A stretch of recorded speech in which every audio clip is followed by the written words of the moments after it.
Barry, 4 years as a councillor, up for re-election. You got into politics in the first place because you wanted to put things back for the people, so to speak. Yeah, I remember in an interview with you actually almost 4 years ago where I said it wasn't so much into politics. I want to be a councillor, and being a councillor I can help this particular ward, which is where I live. Yes, I've come in under a Conservative badge, and yes, I'm proud of being a Conservative, but I will help anyone in this ward. I think I've made that quite clear over the last 4 years. And one of the first things you got involved with, was it Benton's Farm at Mullins Lane? Yes, Benton's Farm was probably one of the big things that first came up. It was a public meeting of about 300 people that met in the Brandon Groves Church Hall over there, Community Hall. Yeah, very interesting. I mean, it's a classic example of where the community can get together, bring their councillors in as well, and everybody can help, everybody get the solution that we need, which we have done. And sometimes a bit like journalism, is it a bit, taking us right up to date to 2011, it's about asking the difficult questions, I guess. So, for example, down at the Planning and Development Corporation, about the lorry movements in your ward. I mean, if I'm honest, so if you ask what number one problem was in it's definitely the movement of HGV lorries. And you've got so many more things that have to be taken into consideration. How tenants, they've asked for them to be increased. Okay, we're working on that. In fact, that's in Bellis, but it seems to be the Ockendon councillors are doing all the work on that one, but by the way, it is getting done. Down in Arrowsdale Avenue, just behind you over there, is where they've got the mini, where they store all the containers or whatever. They're trying to expand. I actually went to the last planning meeting at the DC in their offices and spoke against that. It's one of those things, they seem to ignore what I was saying, why we didn't want it, about the traffic and everything. Start to adjourn it on noise, which, okay, well, I suppose it's halfway there. But the biggest one, and probably the most one I'm really really pleased with, is the country park. There was a landfill site, something had to be done, the country park was agreed.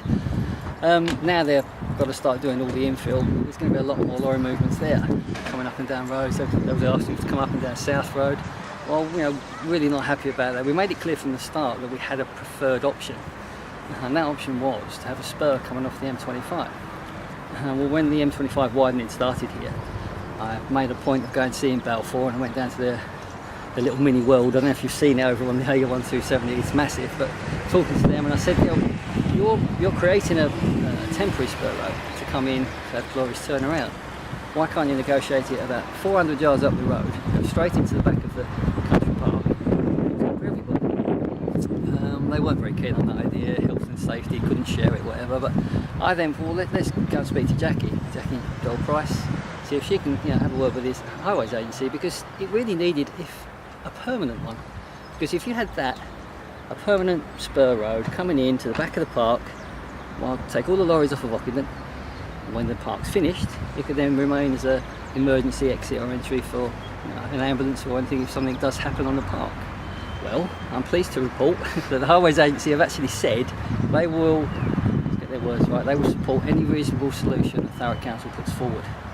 So I have now put forward through Councillor Gupta, who's the portfolio holder, that would be our preferred option. Hopefully he'll support it. We'll wait and see. Back to the campaigning. Labour are pouring in a lot of resources. We're seeing MPs in here. Does that worry you at all? No, not at all. I mean, to be perfectly honest, I'm doing now what I've done all year anyway. I don't have a sit-down surgery. My surgery is on people's doorsteps. I've been knocking on doors for the last 4 years. I've actually been out since 7 o'clock this morning. Leaved it in. I don't knock people up at 7 o'clock in the morning. Started again at 10 talking to people. I noticed they're out and about again now, but I always put it down to how I ask myself, how would I like it? If I had someone knocking on my door and they weren't even from Thurrock, let alone Ockendon, I wouldn't want to talk to them. Ed Ball's coming here talking to people. It make a lot of difference to me, not for a local election. You have to know the local people. You have to know what they want.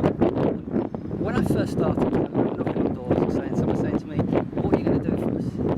And it actually threw me for a second, because you thought, well, yeah, it's a really good question, but I want to do what you want done.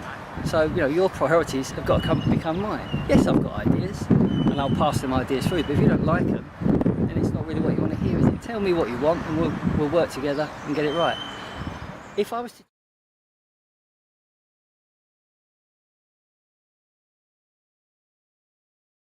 question again. Do you feel the fight's getting a bit dirty? I wouldn't say dirty, certainly not on my side anyway, but this is something that I pointed out to you earlier about a leaflet that Labour put out. It doesn't seem to talk about local issues at all, other than on the left-hand side, great big red letters, which is probably a very good colour for yet another untruth. It says sold over Grays Beach. Well, who said they're going to sell Grays Beach? I mean, I think all this started from the budget, wherefore we put forward that the leisure activities that the council rather should be packaged up, put out to a charitable trust and put out for someone else to run professionally. It seems to be picked up that Grays Beach is going to be sold. Or is it actually, as I pointed out, it's not our decision. We're not running the council, we put that forward. It's the Cabinet's decision which activities go into that trust. Maybe Labour have already made up their mind and they're going to sell Grays Beach. Do you feel that it was, though, regarding the proposition regarding Grays Beach, do you think it was bad timing, though? Would you reconsider the timing of suggesting that? Because some might say you left yourselves open for Labour to use such tactics. Who suggested Grays Beach was ever part of it?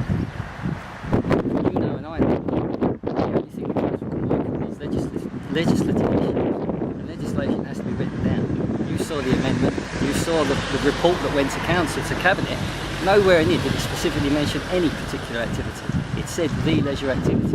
And I can tell you now, when we spoke to the Section 151 officer and the Chief Exec, weeks before the budget, the actual amount of money that they said could be saved was an awful lot more than we actually put through for that particular item. About yourselves in Ockendon, what do you think would be, as we're talking about many achievements, but finally about, what other achievements would you say you've achieved?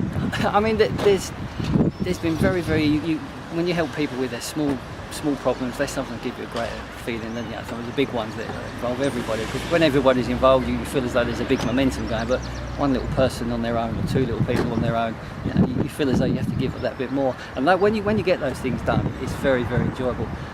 Really quickly, I had a particular case. It was over in Brandon Groves actually, where people had problems with the NHBC. They just got to the insurance. I think it took over a year in the end. It involved the Ombudsman as well, lots of letters, and we got what they needed. That gave me great pleasure.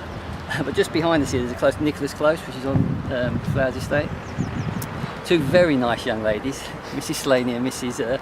Quant, came to me at a SORA meeting, actually after the meeting, and showed me some photographs of the parking there, and it was horrendous. And it was actually causing bad feeling amongst the neighbours. So there was obviously something had to be done. They'd worked so hard getting a petition up, and they'd got it as far as it could go. It needed that extra push. Well, hopefully, as getting the council involved did. Put down the then housing manager, and we quite quickly sorted out that the cars were all parked nose to tail. We've just taken a little bit of the grass away. We could get them parked side by side, which doubled the amount down there anyway.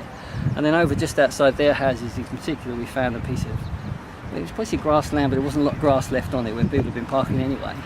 They decided to create that into an actual car park. Now that just gives me great feeling, because it's another great example where the community wanted it. The community did a lot of work, got it as far as they could, and then the council came in, not charging the horse, but came in and said, well, if we do this, this, this and this, we'll get it done. And we have.